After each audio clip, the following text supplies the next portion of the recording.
Assalamualaikum warahmatullahi wabarakatuh.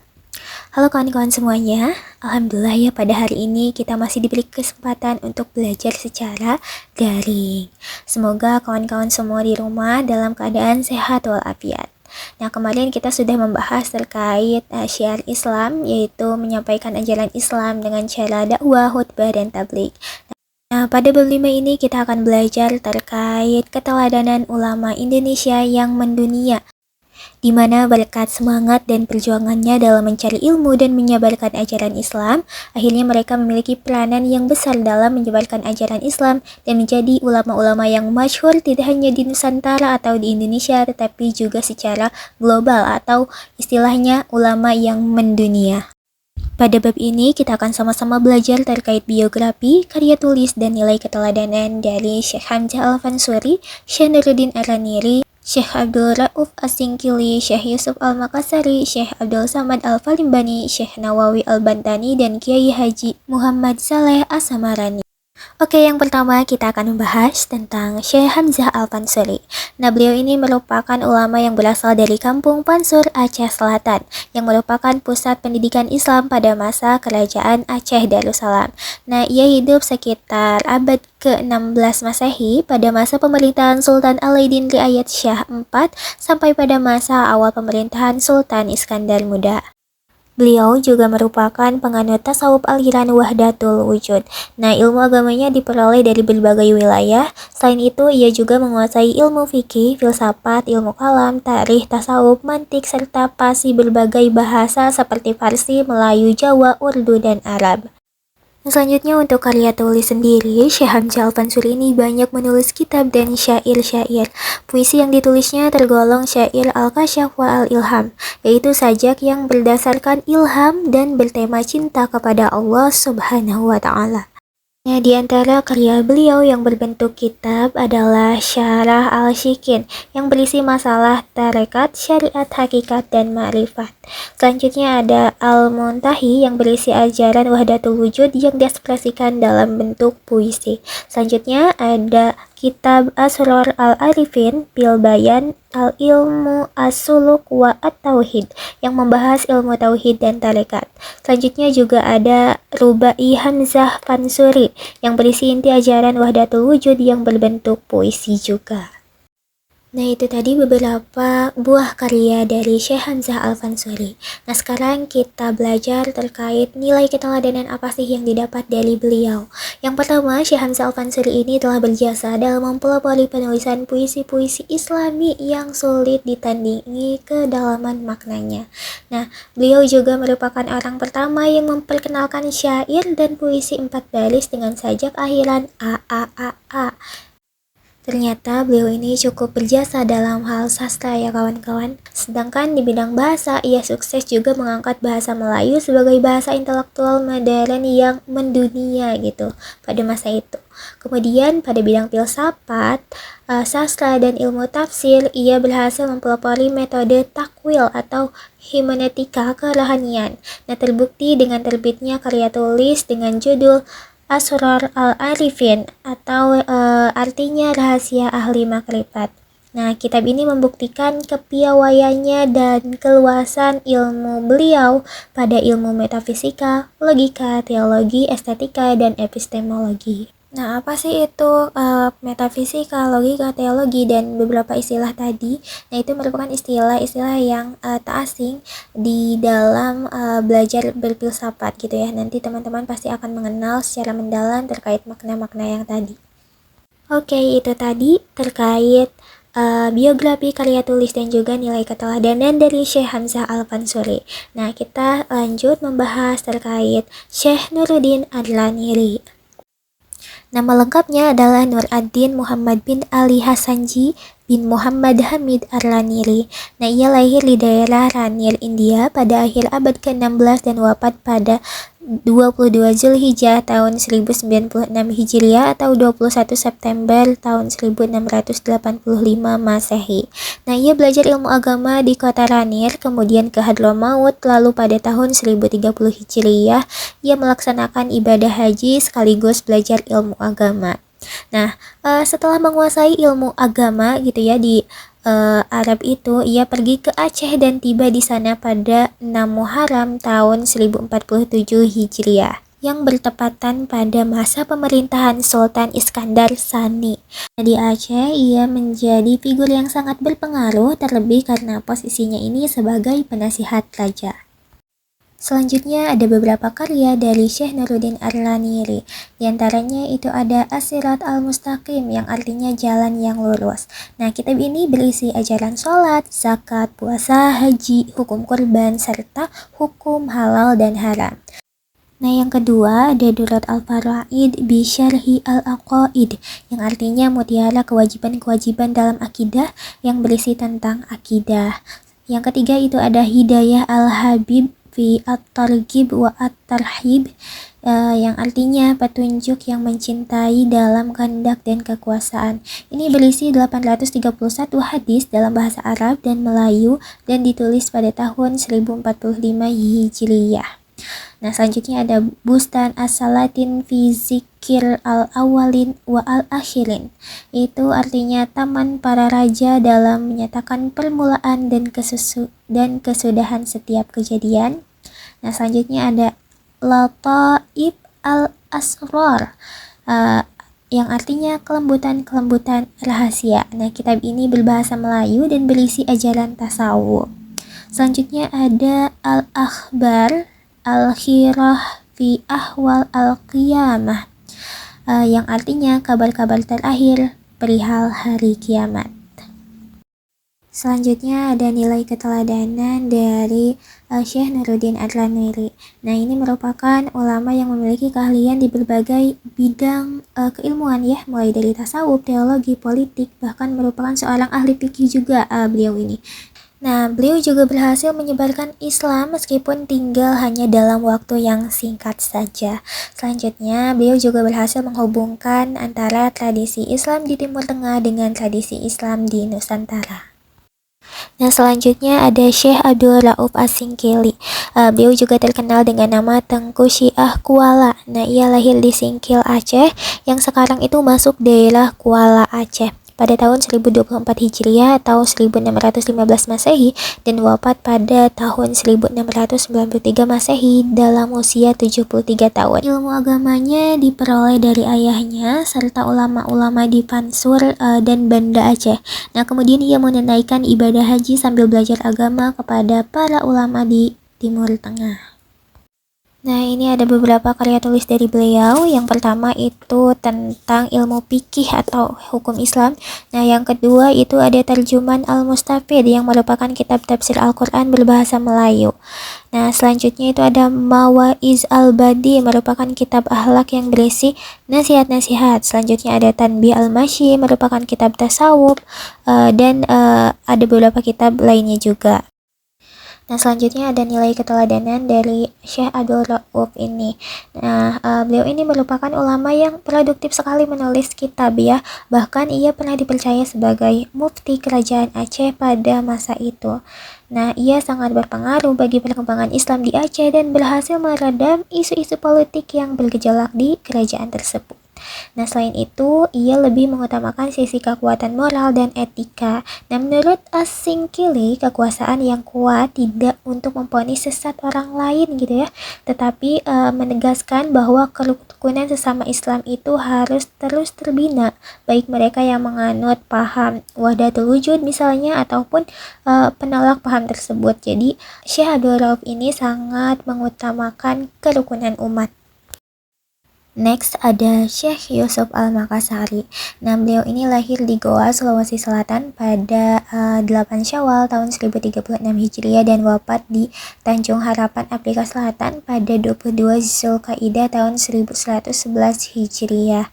Nah, ia memperoleh ilmunya ini melalui gurunya yang bernama Daeng Samang. Pada usia belia, beliau ini sudah hafal 30 juz Al-Quran. Nah, kemudian ia mempelajari ilmu fikih, tasawuf, dan tauhid kepada Sayyid Alwi bin Abdullah Al-Alamah Al-Tahir. Nah, selain itu saat berada di Banten, ia menerima ajaran tarekat Qadariyah dari Syekh Nuruddin As-Sanji atau Syekh Nuruddin Ar-Ranuri. Nah, selanjutnya di antara karya-karya dari Syekh Yusuf Al-Makassari ini, di antaranya itu ada Al-Barokah As-Saylaniyah, kemudian ada Bidayah Al-Mubtadi tentang awal perjalanan sufi ya. Selanjutnya itu ada Fatah Al-Kaifiyat Az-Zikir tentang cara berzikir, berisi penjelasan mengenai ada berzikir gitu dan semacamnya.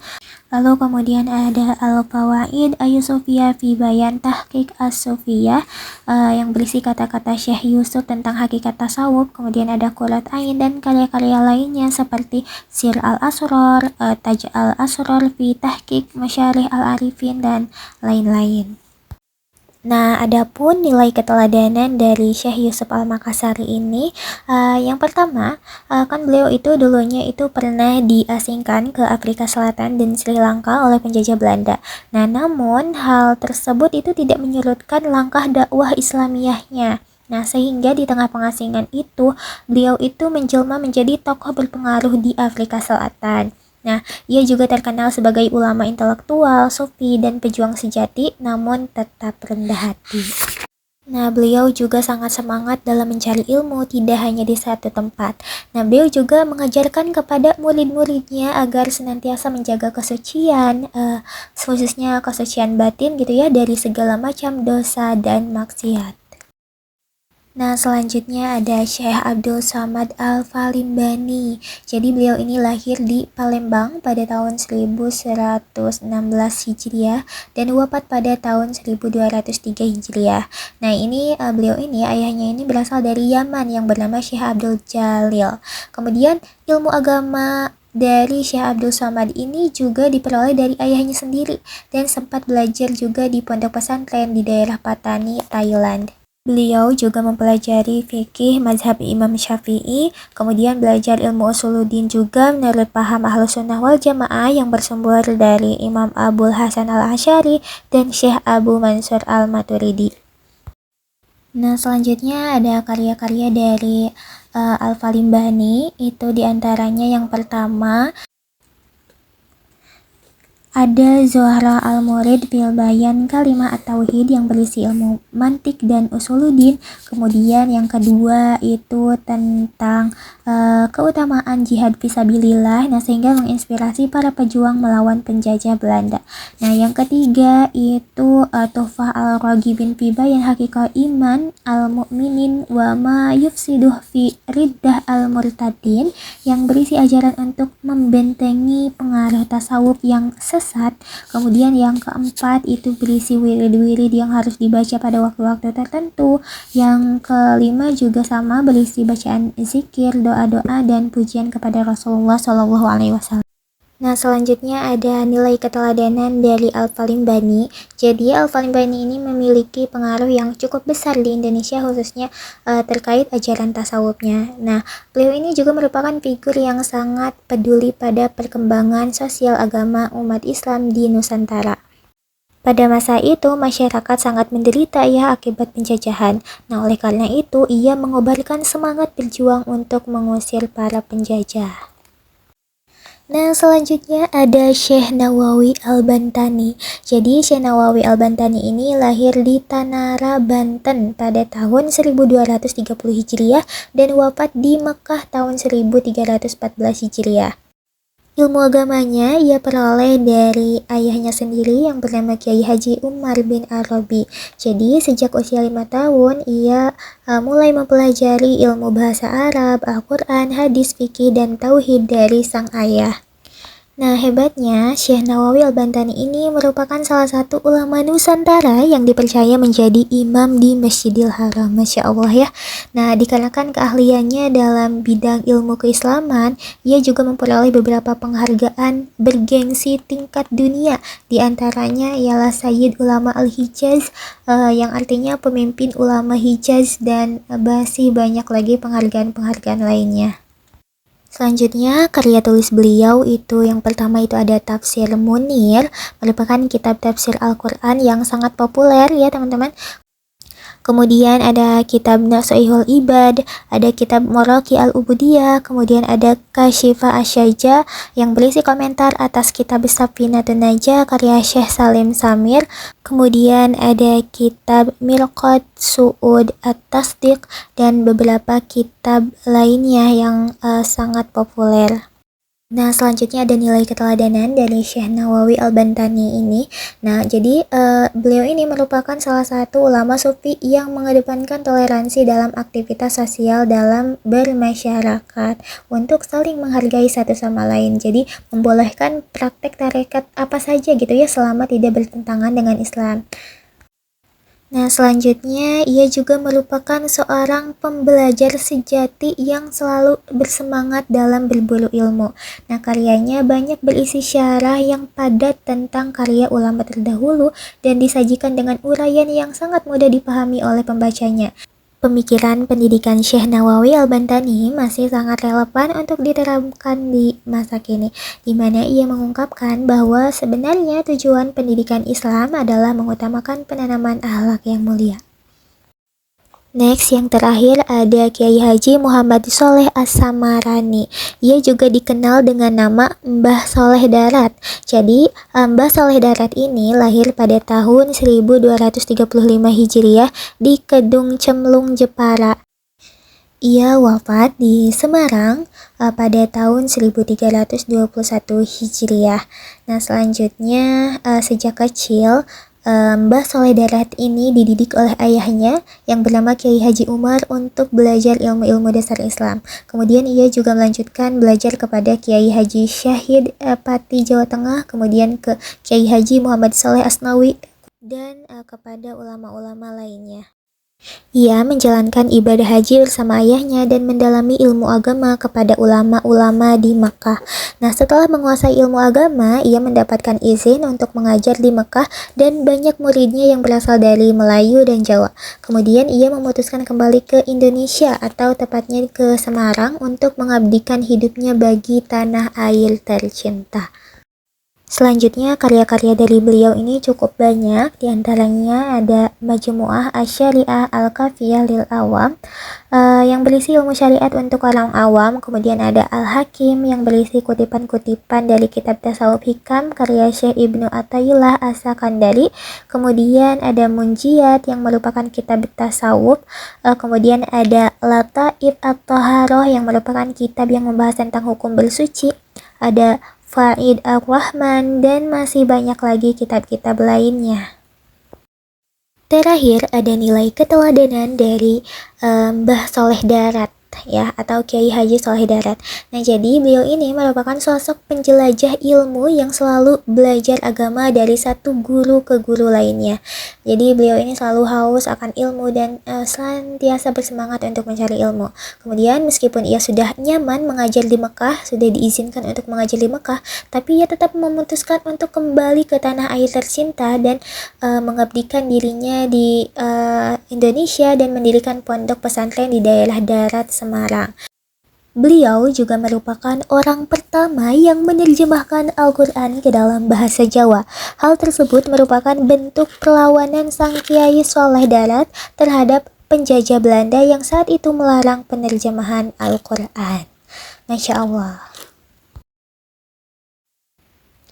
Nah, terakhir dari beberapa ulama tadi ada 7 tokoh. Nah, adakah tokoh yang menjadi favorit kalian? Nah, coba teman-teman sebut salah satu dari ketujuh itu dan jelaskan alasannya di kolom komentar ya. Oke, alhamdulillah ya untuk pembelian materinya telah selesai. Itu saja yang dapat saya sampaikan. Mohon maaf atas segala kekurangan dan kesalahannya. Terima kasih atas perhatian dari teman-teman semuanya. Semoga bermanfaat. Wassalamualaikum warahmatullahi wabarakatuh.